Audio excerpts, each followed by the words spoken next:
Hey guys, today we are heading east to Bunyip State Park. Now, if you have never been to Bunyip, or even if you have, we will show you why you must go, or remind you why you should go back. Oh, look at that view.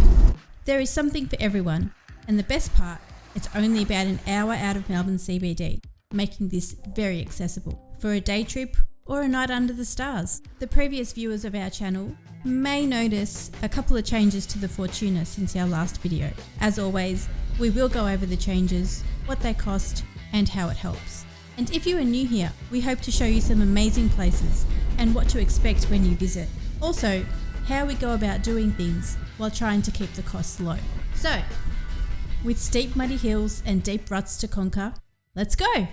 Bunyip State Park offers approximately 123,500 acres of unique and challenging four-wheel drive, dirt bike, horse riding and walking trails, some beautiful camping areas and a whole lot more. This makes it a must visit for any four-wheel drive or outdoor enthusiast. We drove around the park in the morning with a list of places we were hoping to see, but this summer, Melbourne weather has been anything but predictable, with today being the middle of summer, yet it's raining and it will struggle to reach a top of 18 degrees where we are. This made for muddy, yet perfect conditions to hit the tracks. So let's fast forward to the afternoon and talk about the morning in a bit.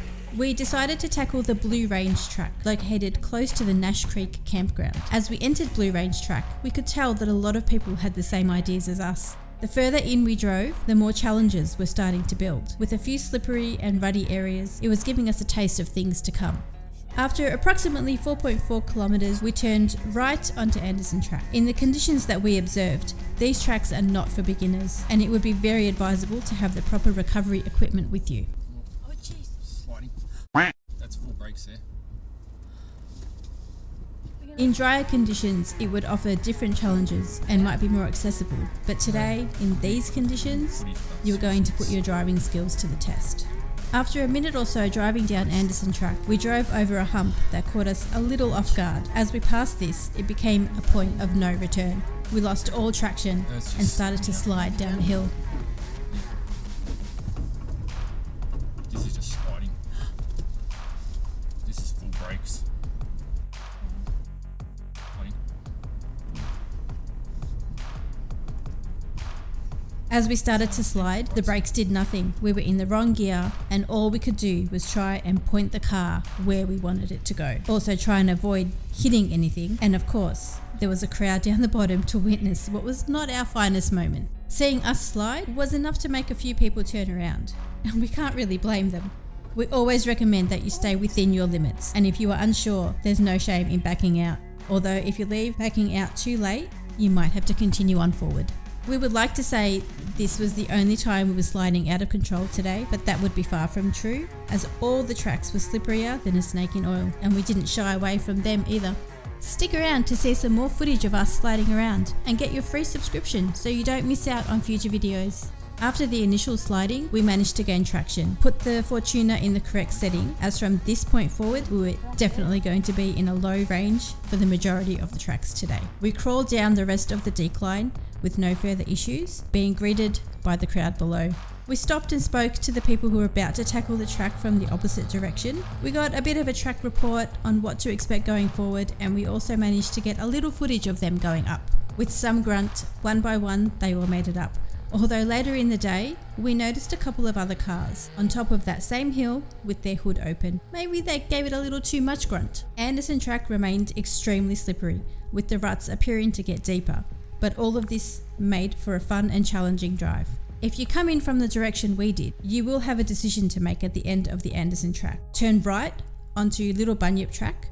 That would bring you back to Blue Range Track, which makes it a nice little loop, or left onto Anderson Road, where you can make it a big loop. With no hesitation, the two brain cells fighting in our head decided to turn left to continue this adventure. When we started on this adventure today, we thought we would show you some amazing scenic views from lookouts, or maybe show you the Four Brothers Rock Formation, although this is approximately a 5-hour walk if you plan to go, or Lawson's Waterfall. However, the tracks were just too much fun, so we pushed on. Although it wouldn't be one of our videos if we didn't showcase all the animals we came across in the morning while driving around Bunyip State Park. We saw deer, wallabies, kangaroos, lyrebirds, kookaburras, plus a range of other birds, and this little fellow all alone on the side of the Anderson track.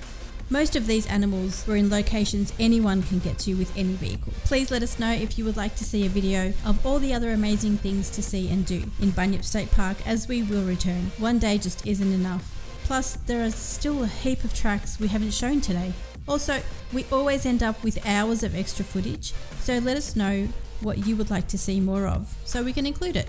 When it comes to visiting the Bunyip State Park, timing is everything. The best time of year to go is in the late spring and early autumn, when the weather is mild and the terrain should be more dry. However, the park is also accessible in the summer and winter months, but be prepared for different conditions and challenges. The OG viewers of our channel would notice this is the first video we have released showing the bull bar and winch.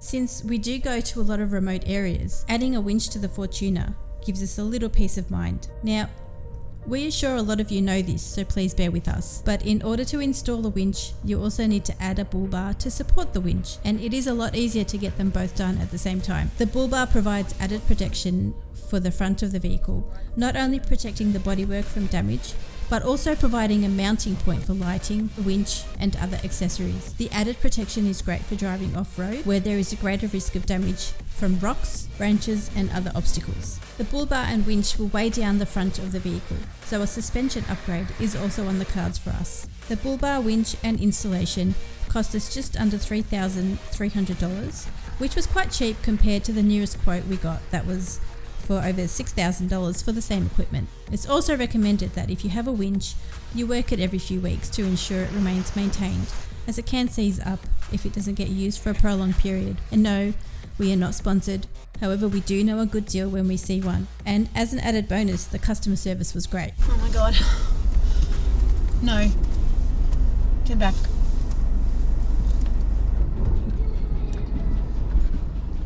Come back.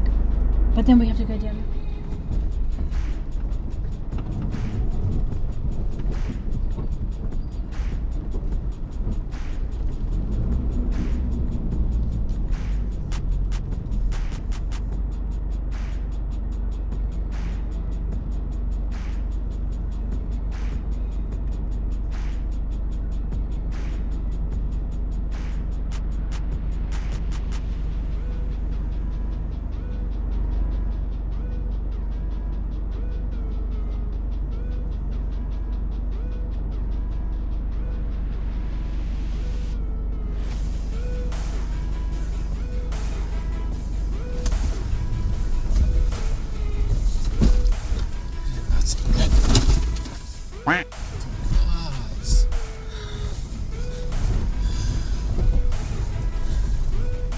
Despite a couple of close calls today, we surprisingly didn't have to dirty up the recovery tracks or use the new winch. Let us know if you would be interested in footage of us using the winch. Then like and subscribe to make sure you don't miss it. It's free to subscribe to YouTube channels, and it lets us know that you like this content. But like we said, we are probably telling you stuff that you already know. So back to Bunyip. After lunch, we turned left onto Black Snake Creek Road.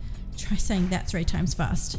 Passing Nash Creek Camping Ground. This area is accessible via an unsealed road that most vehicles should be capable of driving. And despite the name, we didn't see a single snake. Even with the ordinary weather, the campgrounds were very busy, so come early if you plan to visit. We continue on the road until we turned left onto Bunyip River Road, and then another left onto the final and longest track for the day, the Bunyip Ridge track. This track was a lot more open, with more of a buffer between us and the trees. However, it was probably slipperier than the previous tracks mentioned. The challenges were plentiful, with a lot of sliding, sometimes very close to an edge that we really didn't want to fall down. With countless ascents and descents, each just as muddy as the last, it made for a slow and enjoyable journey. Bunyip Ridge track turns into Blue Range track, passing the beginning of the Anderson track, where our first real challenge for the day began, completing our loop. There were a few heart-pounding moments when there was very little room for error.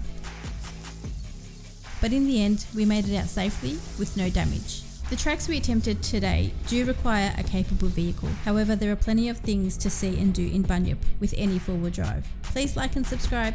Thanks for watching. Get up there. Get up there, are you?